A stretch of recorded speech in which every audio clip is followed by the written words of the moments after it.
There are no strings on me.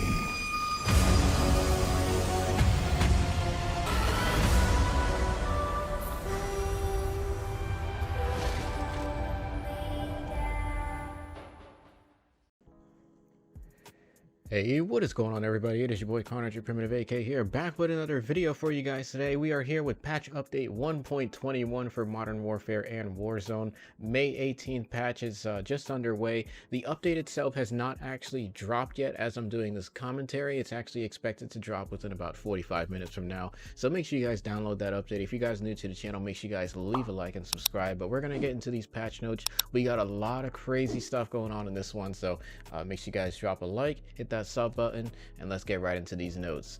So let's talk about the brand new content that's going to be available once the update drops, and also at 1 p.m. tomorrow. We got a brand new Call of Duty Endowment Fearless pack, which is now available once the update drops. New gunfight map, Aisle 9. We haven't really seen too much gameplay of this. We also got a brand new multiplayer map, Hardhat, which is going to be added to the 6v6 playlist. This is a classic map from Call of Duty Modern Warfare 3 for those that are familiar with previous Call of Duty games.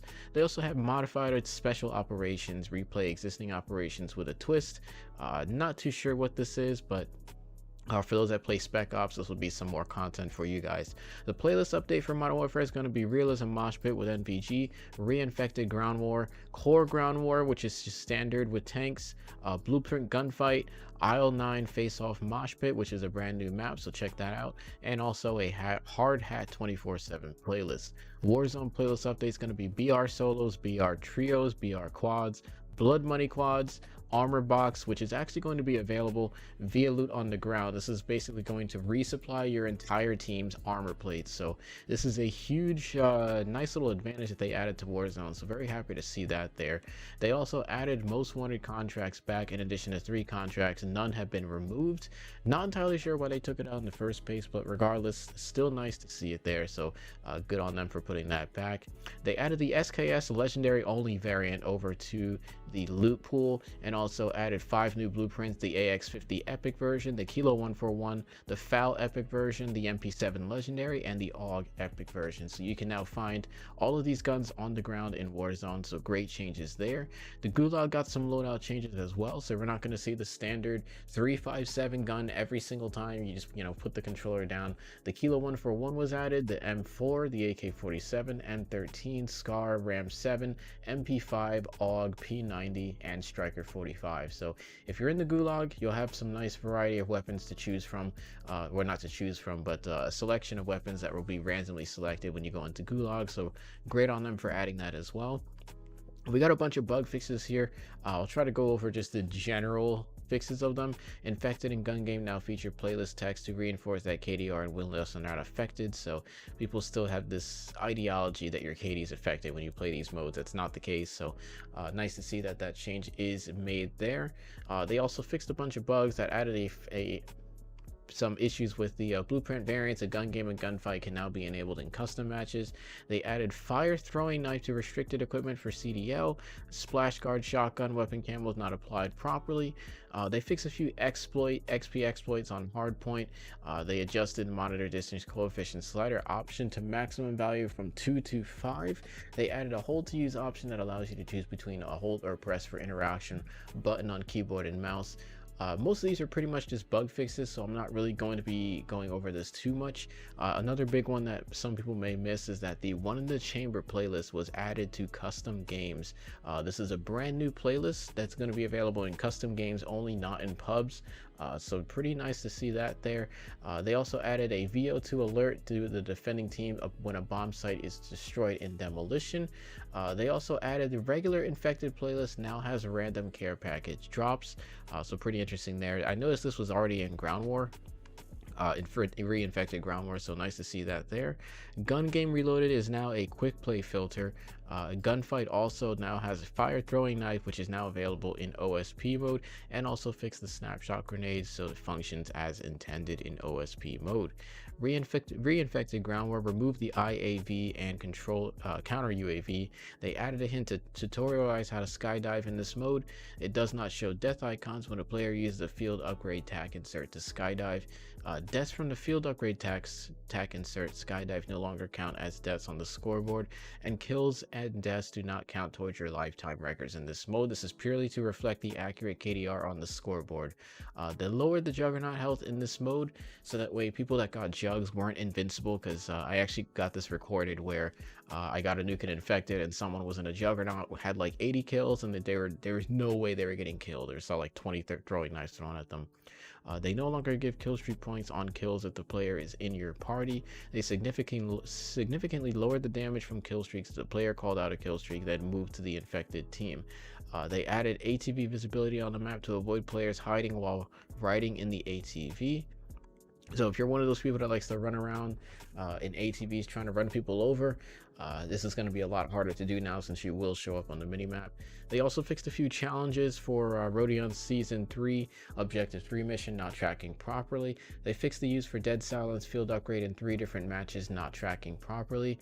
Now let's get into the nitty gritty here. This is a big one. Weapons. Renitti got a heavy nerf here, guys. For those that like the burst mod attachment inside of Warzone and multiplayer, this got a pretty hefty nerf. They reduced the maximum ammo reserve. The MK3 burst mod got a significant hipfire spread increase, and also the small damage, the damage was decreased significantly. So pretty much for those that like to use the Renitti Akimbo, not only does it have a lower fire rate, but the damage is now less. This may still be viable, but I don't think it's going to be worth using in Warzone, especially since most of your fights are going to be long range, and close range is even going to be questionable now. The FA.Q they also reduced the damage when Akimbo and MK burst mod are both equipped. So on top of the damage already being decreased, they decreased the damage when using Akimbo as well. The FA.Q got a decrease to ADS time, so it got a nice little buff there. We're going to actually check that out and do a class setup for the FA.Q probably soon. The SCAR got a decrease to ADS time as well. We'll be covering that gun in another video at a later date. LMGs, they lowered the ammo count for reload warning on belt-fed LMGs. They reduced the penalty for holding breath too long with sniper scopes. Great change there, because your scope would jump all over the place. They fixed for the level 34 unlock of the Renitti, showing the Merc foregrip. The VLK Rogue got an increased fire rate as well. It's increased close damage range for 12 gauge, increased the damage from the 6-inch revolt barrel. The Holger, which is also known as the G36, a forgotten DLC weapon that a lot of people didn't really use, got a nice little increase to its movement speed, improvement in ADS time, slight recoil reduction, and overall this gun seems like it's going to be pretty viable again. So I have to I don't even think I've unlocked Damascus for this, so I'm gonna have to hop back on that train and unlock this again. The F.A.Q 8.98 Spitfire barrel got an improved ADS time, faster movement, and reduced hipfire spread. The XRK ultralight barrel got an improved ADS time. The 30 round magazine got reduced sprint out time. The got increased ADS time, or improved ADS time, faster movement speed, improved hipfire spread profile. The no stock got increased sprint out time, faster movement, reduced hipfire spread, improved ADS time, and the stable grip got improved ADS time as well. I'm pretty sure these are all changes to just the Holger 26 attachment, so it doesn't really specify, so I'm just gonna have to assume that's what it's referring to. Warzone, they fixed a few bugs where a player would become immune if the gas were brought back as the final circle was closing. I've actually exploited this a few times in a match before with people that were just camping on roofs.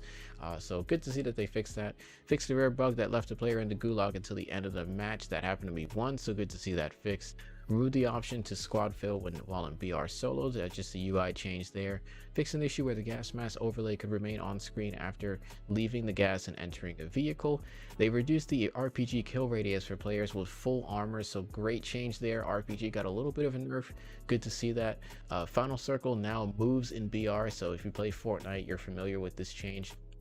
Basically means that the circle is going to rotate around. It's not necessarily just going to keep closing over and over. It'll still close, but it's just going to move around a bit more now. The most wanted contract has had its time reduced from 5 minutes to 3 minutes. So If you need a breather, then it's nice to see that there. You'll have 2 minutes of breathing time. They replaced the shield turret with an armor box at buy station. Shield turret is still in loot, but will no longer be purchasable. It's got a few spec ops changes here, but we're not really going to go through these too much. I think the only big one was that the Atlas Superstore was added over to survival mode. But overall, guys, that's going to do it for the changes over for update 1.21. Like I mentioned, this patch will be available in the next 38 minutes from now. As I'm doing this commentary, it's 1:22 a.m. so the patch will be available at 2 a.m. Eastern Standard Time. But overall, we got some pretty good changes here, some nerfs to some weapons that definitely needed it, like the Renitti. But anyways, guys, thank you guys so much for watching. Appreciate you guys showing the love and support. I will leave a link to these patch notes in the description of the video and also in the comments box down below, and I'll catch you guys in the next video. Let me know in the comments box what a change you are most likely excited for. Me personally, I'm very happy to see the Renitti's nerfed, as well as Hardhat added to multiplayer. So I'll catch you guys in the next one. I'm gonna go get some sleep. It is 2 in the morning. Thank you guys so much for watching. It is your boy Carnage, your primitive AK, signing out. Peace out, fellas.